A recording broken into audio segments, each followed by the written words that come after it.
Join spiritual feminist and empowerment coach Joni Advent Maher for Trust Your Sacred Feminine Flow. Listen in for intimate conversations about money, transformation, and feminine sovereignty. And now, your host, Joni Advent Maher. Welcome to Trust Your Sacred Feminine Flow. I'm your host, Joni Advent Maher, spiritual midwife, mystic, and transformational guide. And today I'm delighted to welcome Dr. Rima Bonario to the podcast. Welcome, Rima. Thank you, Joni. I'm so delighted to be with you today. Let me tell our listeners a little bit more about you. So Rima is a dream weaver. She's a soul coach and a wild heart healer. Her life's work is facilitating and teaching processes and practices that bring about a reconnection to our inherent sacred wholeness. Rima speaks and teaches on women's sovereignty and awakening. She offers in-person and online workshops, groups, and private coaching programs, as well as doing hands-on healing sessions. She weaves together elements of modern science with ancient wisdom, myth and archetype, ritual and ceremony, soul and shadow work. Her most recent offerings include body-based energy practices and explorations in the arenas of sexual sovereignty and embodied feminine presence. Yay! Yes! So I have to tell you, Rima, that term, sexual sovereignty, literally just came to me. Like I had never heard that before, and it just came to me like in the last 10 days. So I'm blown away that's I knew that was part of the work that you did, but I just didn't know you were using that term. So, woo. Yeah, that term came to me out of the blue about 3 years ago when I began this journey of looking at what was going on in my body, particularly in relationship to my sexual connection with my husband. And we had come to a place in our relationship. We'd been married about 12 or 13 years at that point, and really worked on our relationship and had good communication skills. Both of us had done years of shadow work and lots of personal development work, and we're leaders in our respective communities. He's part of the Mankind Project and a leader in that community, and I do my work with women, as well as the shadow work that I've been doing for many years with men, women, and couples. But we were still having this disconnection in the bedroom. And so at one point in time, he said to me, I really would like you to fix this. which is, we laugh about it now, but at the time he was pretty convinced it was my issue. And so was I. I thought, well, yeah, it must be me. I mean, I'm the one that can't figure out how to get, intellectually, I want to have a rich, juicy, incredible love life with my husband. Of course, he's my beloved, but I just couldn't seem to get my body to go there. Or when it would start to go there, it would, there were things that would happen that would just immediately sort of knock me out of the experience, and I had a hard time getting back. And we would end up very often in just a really unpleasant and disconnected experience. And eventually he just quit approaching me or, initiating sexual activity because it just became too painful, So we would wait until I was just, sort of around the bend with it, and I would finally initiate something, and then sometimes things would go okay, but that just wasn't what we really wanted. And my daughter was 11 at the time, and she was just beginning to develop, and I got really clear that if I didn't fix the things that were in the way of me owning my own sexual sovereignty and feeling sexually comfortable and liberated and connected to my own sexuality in a healthy way, there was no way I was going to be able to guide her in the coming years where that was going to be the priority as she was moving into her teenage years. So what did you do? What happened next? Well, it started with, I found the book Red Hot and Holy by Sera Beak. Yes. Yeah. I have read that book. It's amazing, isn't it? Yes, it is. And I watched a talk. I watched Sera give a talk, and it was all about this idea of the authentic feminine. And so I just connected with her through that video I watched, and went onto her website and found that she was doing a week-long program.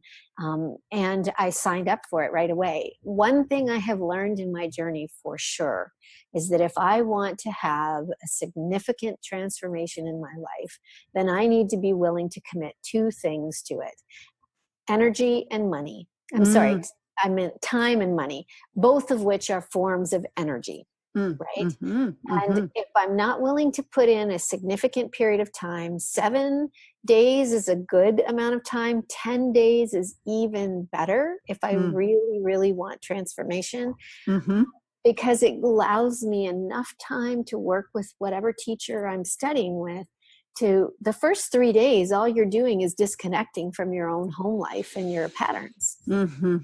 You don't even really get to begin to take on the energy of what you're seeking to embody until you're in the 4, 5, 6, 7 day range.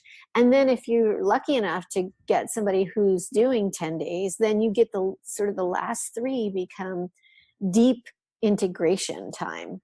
And so anyway, I went on that wonderful week with Sera. She does a soul fire retreat once a year in the summer. She's just finished this one for 2018. And my soul came home to me, or I came home to my soul is really what happened. And I knew my focus for that week was to work on embodying my sexuality. Everybody was sort of doing whatever was their work, and that just happened to be my work. And that started me connecting to the aspect of myself that is divine. And I found my ways to bring my soul into my body. And so lots of good things came from that, but it didn't really, it just opened the door, basically. It opened the door, and it gave me a deep connection to my soul. And I began the practice of being guided by my soul on a daily basis, with my work, with how I choose to invest my time and energy. And so after about a year of doing that, and took me on all kinds of incredible adventures and completely reoriented my work life, then I got to work with another teacher and introduced to her. Her name is Linda Cesara. And she's sort of hard to find because she's one of those mystics that you have to more or less be referred to work with her. But she does 10-day trainings, and she was teaching, a friend of mine connected me with her, and she was teaching with TJ Bartell, who is also one of my teachers now, and a personal coach around in this area. He's a tantric educator. And I went to a 10-day event with the two of them, and that was really the place where the pieces that were off began to get where everything just completely shifted for me. I wouldn't have landed there had I not done the soul work first, because it was all through, you know how it is. You teach this, how when we follow guidance, unbelievable things happen. Yes. Trusting that sacred feminine flow. Yes, exactly. Absolutely. Yes. So you spent that 10 days with the two of them, and that is what started or opened the door to the sexual sovereignty? Yes, just in a profoundly new way. I mean, I was already tracking and working on pieces of that. I'd done healing work around things that had happened in my past. I'd looked at and found what I would say misinformation or false beliefs. I found in me during that retreat with Sera, I found in me what seemed like a dead and gnarled tree that was coming from my base chakra up through my second chakra, which is the sexual chakra. And it was sort of black and, dying really, or dead. Mm-hmm. And I did the work of pulling that out of me and replacing it with this beautiful golden tree, which is one of the ways that I see my soul. Mm-hmm. And so I'd done that a good amount of shadow work and historical work between the time of working with Sera and working with Linda.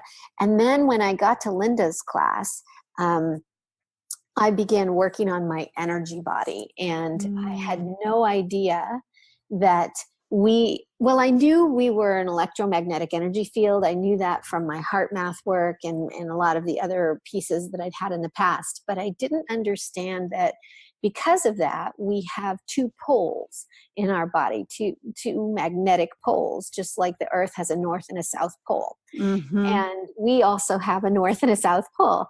One of those poles sits in our pelvic area around where our sexual organs are. And the other pole sits in our heart area, in our chest. And I learned how to manage my polarity and also how to teach others how to manage their polarity. And I learned that a male body's polarity is opposite to a woman's body's polarity.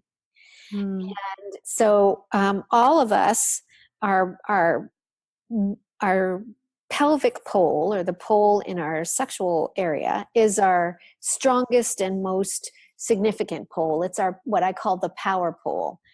And the pole that's in the chest is the non-dominant pole. And so when you're operating out of your power pole, you're charging yourself and filling yourself up and turning on your body and bringing the life force energy that is your birthright into your body and using that as you move out in the world. And then the activity of moving from the pole in the chest area actually is draining. So the thing that was so fascinating for me to discover is that a woman's power pole is all about receptivity. It's the feminine pole. It's the pole that draws inward. And if you think of our anatomy, that makes sense. We have our vagina, or our yoni. The Sanskrit word for vagina is yoni. I love that word because it's not laden with all the baggage that our Western words are.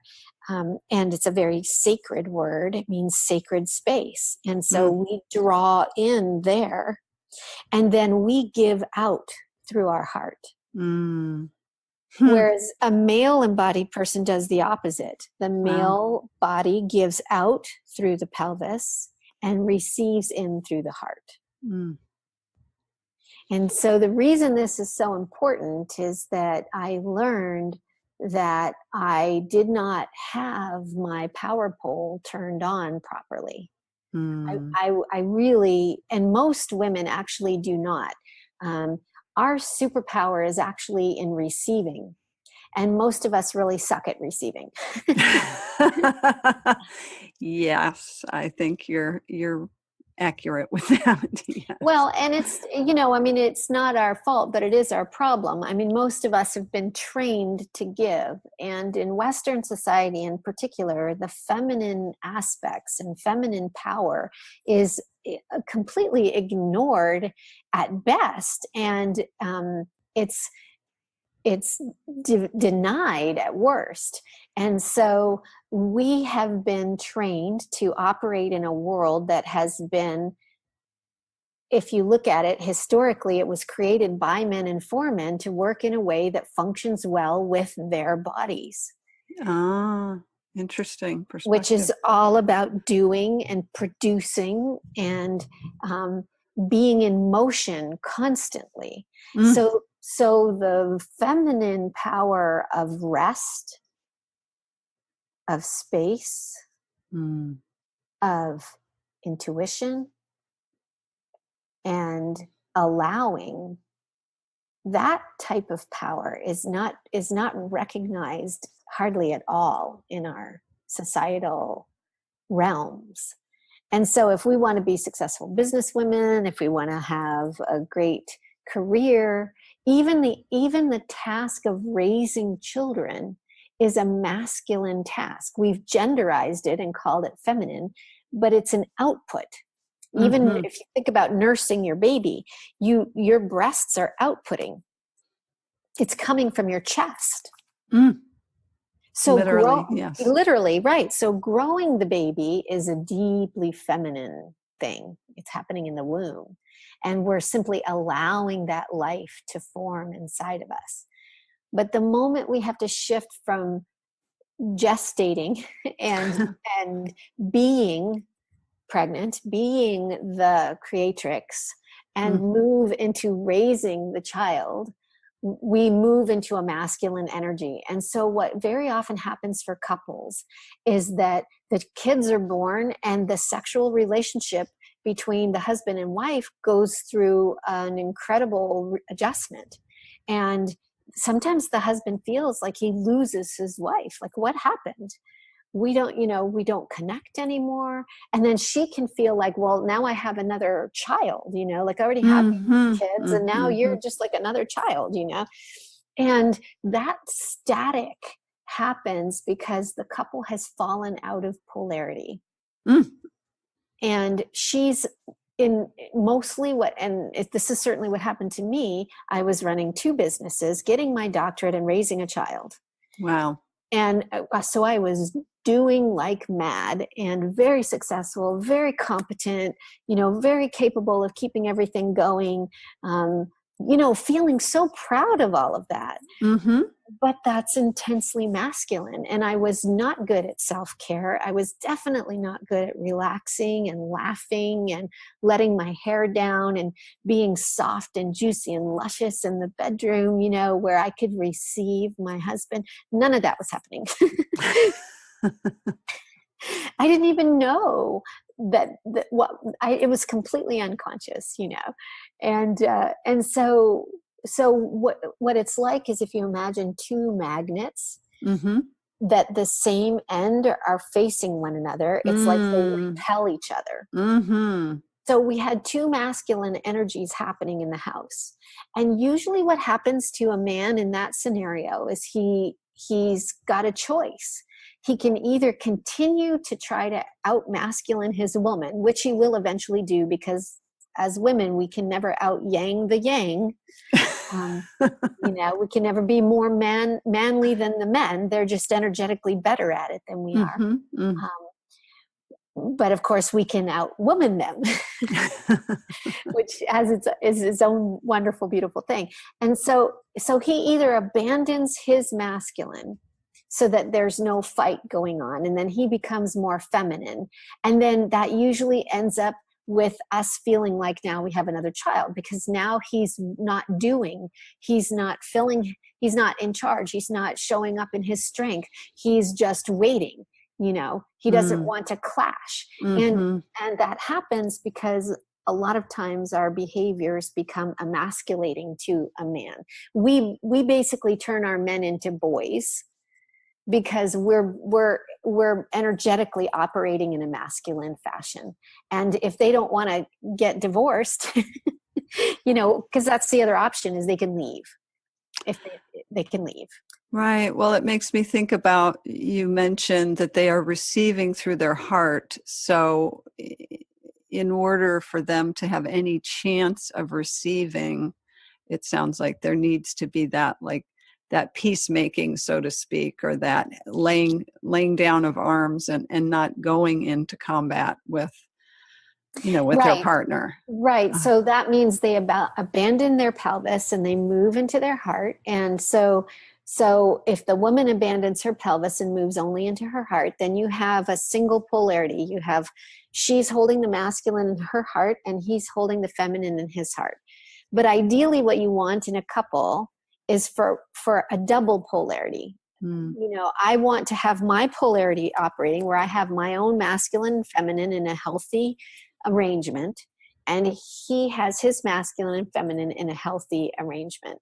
Now, in same-sex couples, this works similarly in that both parties have a masculine and feminine pole, but instead of running the pole like a circuit as a circle, they run the pole like an infinity loop where they're crisscrossing, and each party just moves back and forth, sometimes taking on the feminine role of the being state, and sometimes taking on the feminine or the masculine role of the doing state.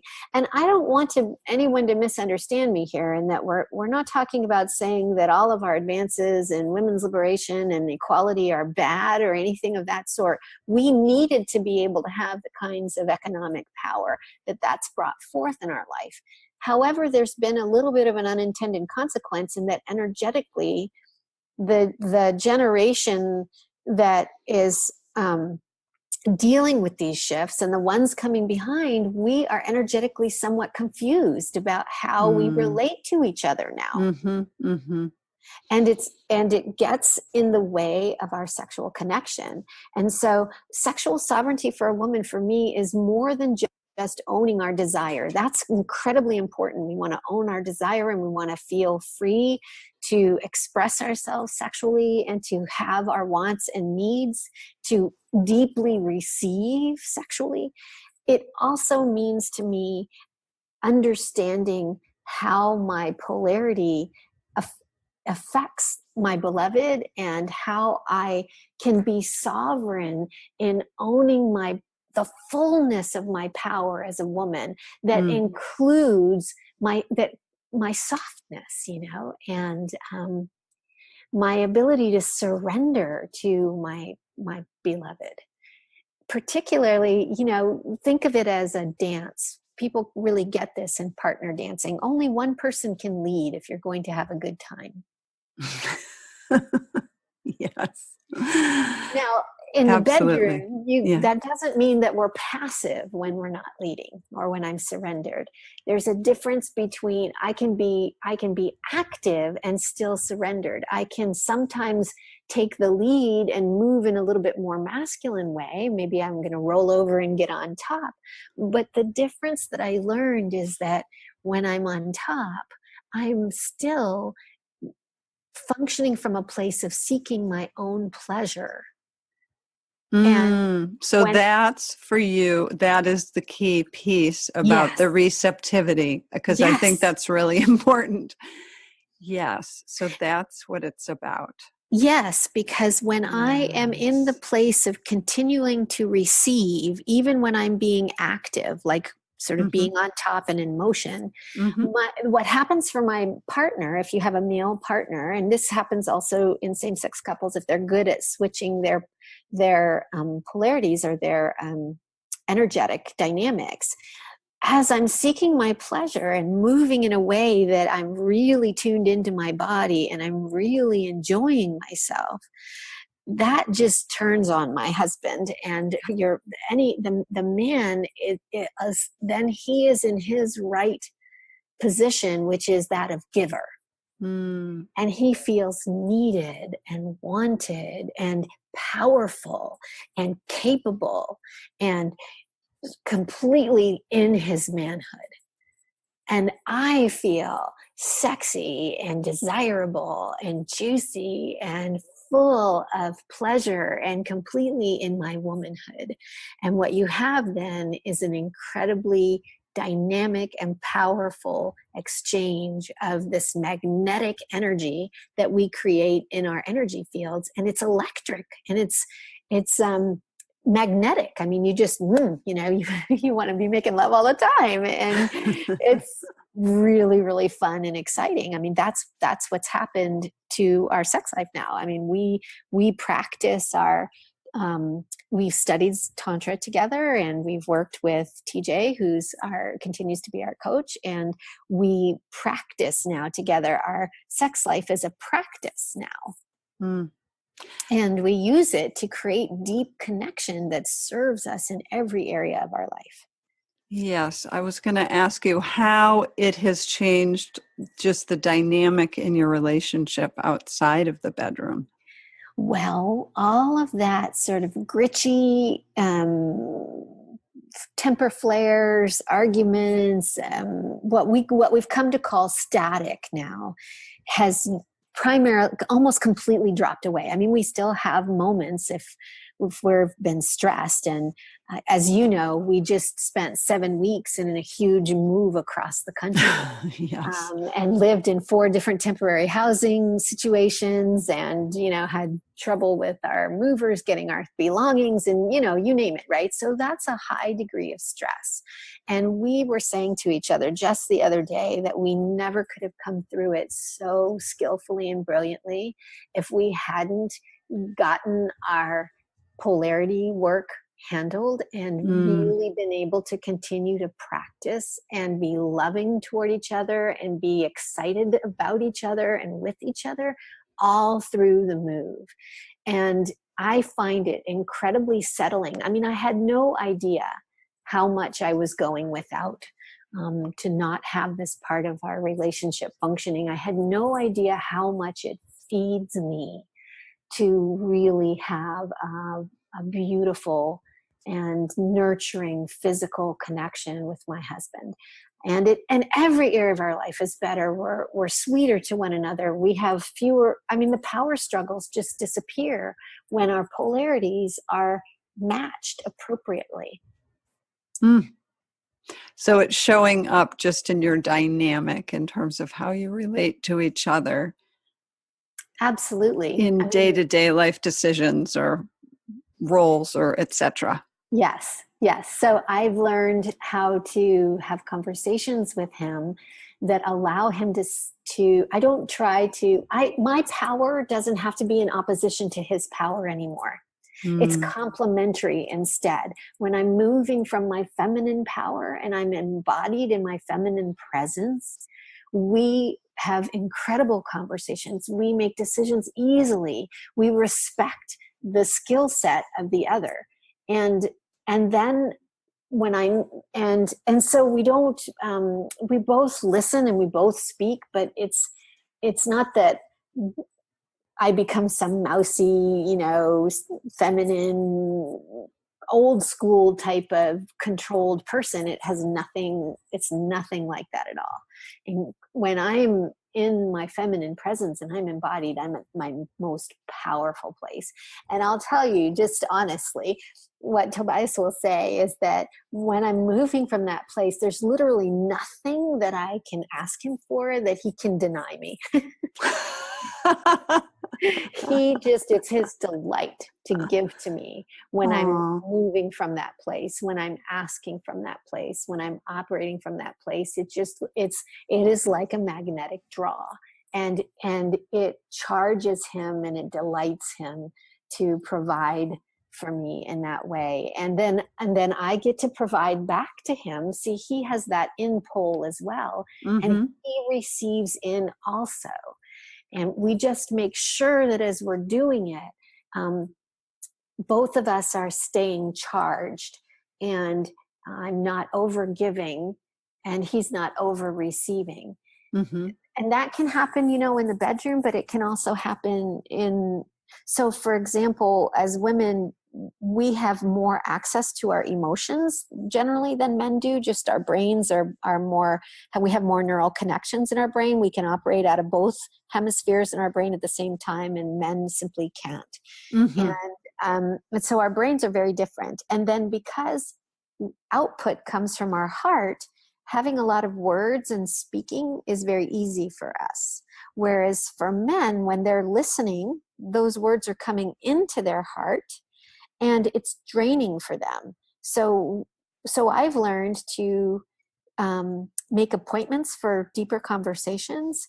I've learned to limit how much I want to talk with him, and to watch and observe when I can see it's starting to drain him and wind things up. And just like so this is a principle that the masculine or the out is forever seeking the feminine or the in. It's just a natural energetic dynamic that exists on planet Earth. So the masculine in my heart is naturally seeking to go into the feminine in his heart. And as women, sometimes we demand to get into our man's heart, just the way we have had men demand to get into our yoni. And we don't even realize that we are violating them at times when they don't have anything to give, and we insist that they have a 3-hour conversation at midnight because we're triggered and upset, That's our form of violation. Wow. That is very illuminating and fascinating. I hadn't, this is the first that I'm learning about this piece of it.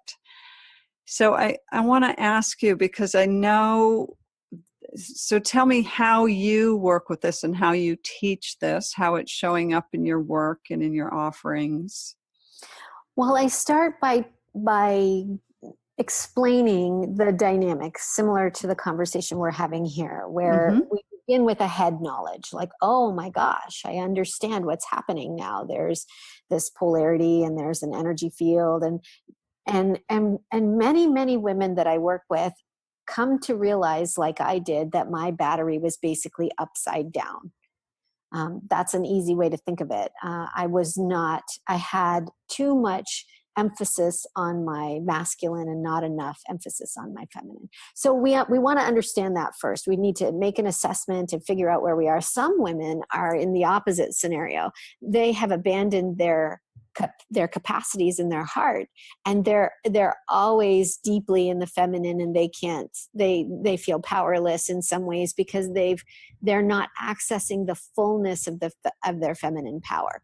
So you have to take a look at how it's showing up in your life and in your relationships with your beloved, and perhaps with your boss or with your children. Then we do some body-based practices, because the beautiful thing about this work is that we are working with the body and the body's energy system. And we can do this by visualization, breath, sound, and these things are things that we can use to actually shift the body, and movement is the fourth one. These are the 4 actually tantric principles. And so I teach the different energy techniques that I learned from my time of studying with Linda and TJ, and I help other women learn how to shift the energy in their body so that the flow is happening in the correct way. And I'll just tell you one very simple technique that anybody can do. And it really has to do with understanding that energy follows attention. And then form follows energy. So it ultimately has an impact on our body. Like, when our energy system is flowing properly, it's very easy to maintain whatever we consider our ideal weight. Our body just naturally is able to process our food better. Our digestion turns on properly when our pelvis is energized. We aren't holding weight as a form of protection anymore when our energy centers are working well and we are feeling safe. So a lot of physical ailments can be addressed just by getting the energy functioning properly. So one technique is to simply place your hands on your belly and breathe deeply into your belly, as opposed to a big chest breath. And as you do that, imagine filling up your pelvis with a beautiful light. It can be any color or no color at all. And imagine that it's like you are turning on an engine. And just breathing deeply and placing your attention where your hands are, and even coming all the way down and around to the bottom of your body, your perineum, and into your yoni. And if women are comfortable, you can even place a hand there just to, again, energy follows attention, and you're just inviting yourself to attend to this pole. Mm.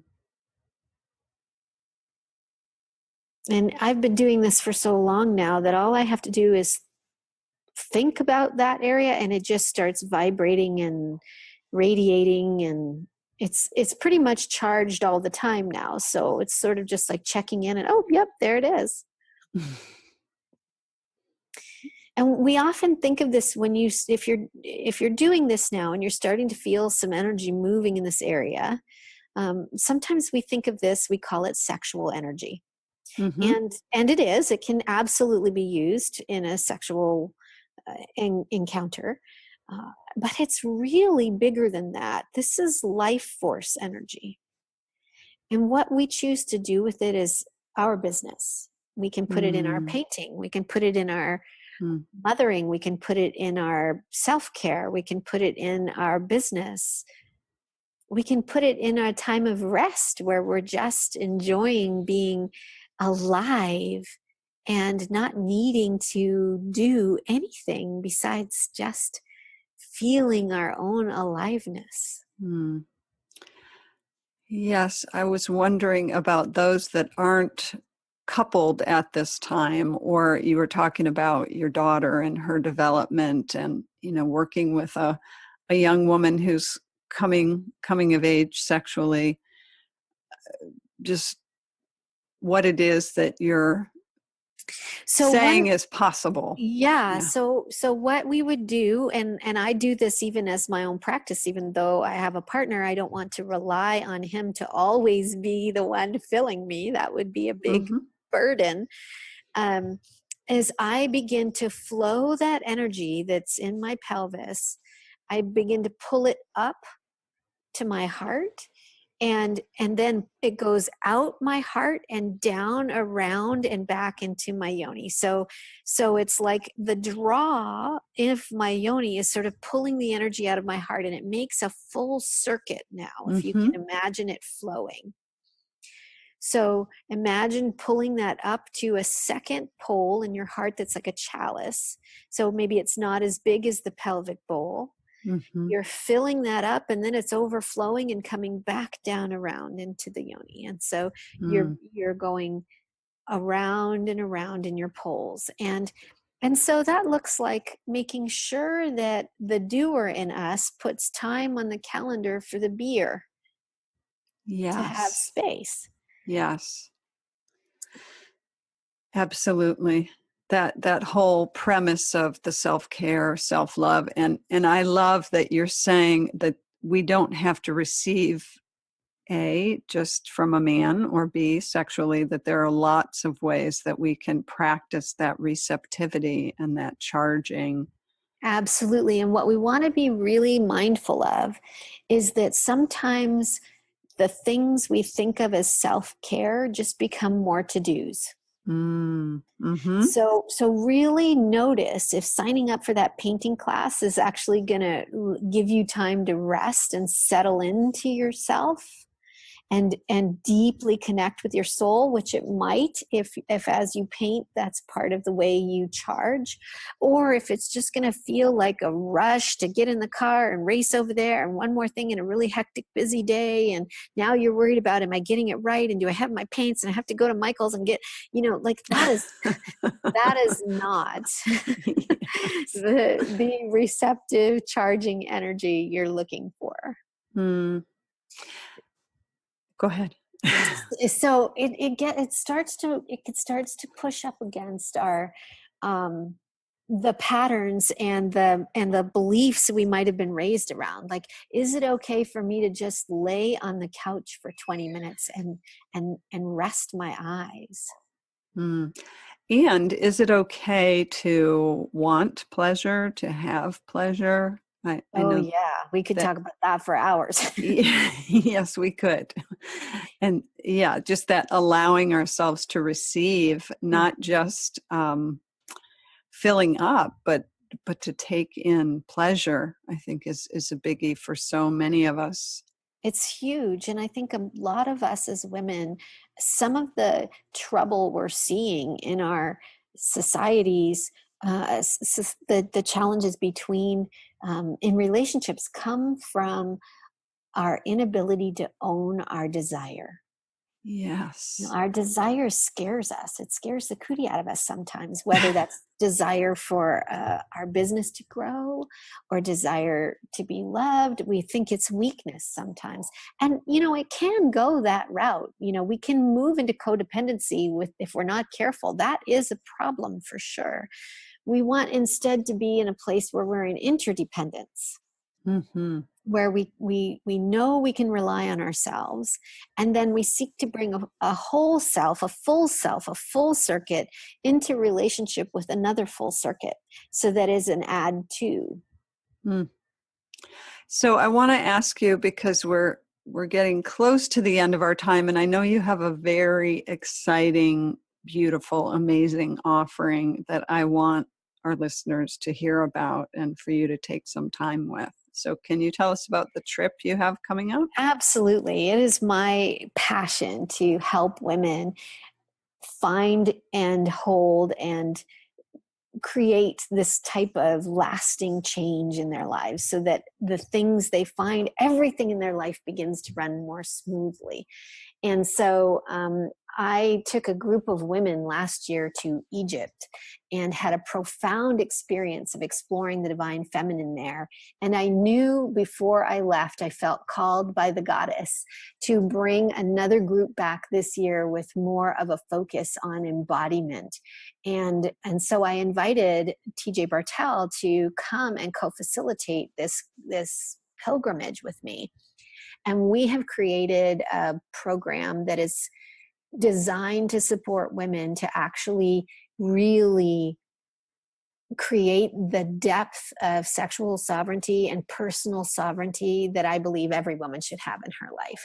And we're doing that by really over the course of 6 months. We've got 3 months of preparation work that we will be teaching virtually. Mm-hmm.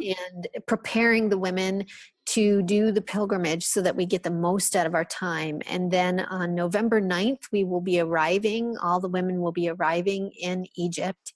And we will start our journey moving down south and visiting some of the most amazing sacred temples dedicated to the goddess. And we will be teaching while we are there as well in circle time, and we will have time for deep rest. And every woman on the trip will get an awakening and activation private session with TJ as well. And he will be working with your energy field and your body to help turn on powerfully and palpably your feminine embodied presence, your superpower that exists in. And then we'll have time to integrate that as we sail the Nile on our private dahabeah with our private chef catering to our needs, and we will be relaxing. And there's no greater teacher than the Nile, in my opinion, of what feminine energy is.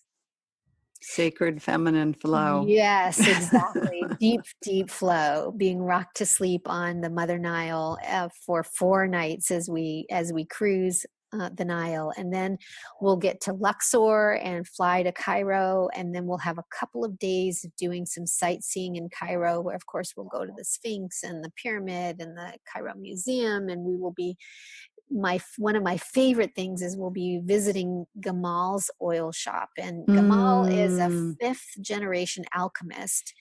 And last year I purchased a set of oils that are chakra oils that come from, actually were inscribed on the walls of temples of each of the sacred oils that match the chakras. And I've been using those in my work. They are profoundly powerful. And so it's an opportunity to have a deep dive into that experience again, where you get to step out of your daily life, not only out of your daily life, but completely into a different energy signature, where we will drop into the goddess energy. This is the cradle of society, of humanity, of civilization, this area. And it's one of the most potent power places on earth. And so we'll be really sinking into this experience. And then when we come back, because we don't want what happens in Egypt to stay in Egypt, we're going to be doing 3 more months of coaching calls and deep integration work to make sure that what the women learn and experience in Egypt becomes part of daily life.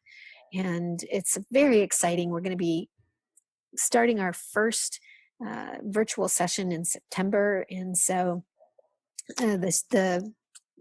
hopefully, I don't know, we'll see if there's spots available. We don't want to leave anyone behind, but would love to have anybody along who's feeling themselves activated, like they're getting a full body yes, that I should be on this trip.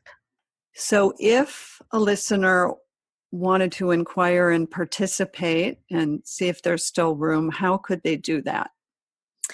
They can go to my website, which is rimabonario.com, rimabonario.com /Egypt.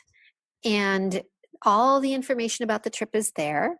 And there's a place where you can send an email to me, or you can even just email me directly, which is rima@rimabonario.com, and tell me a little bit about why you are feeling called to come on the trip.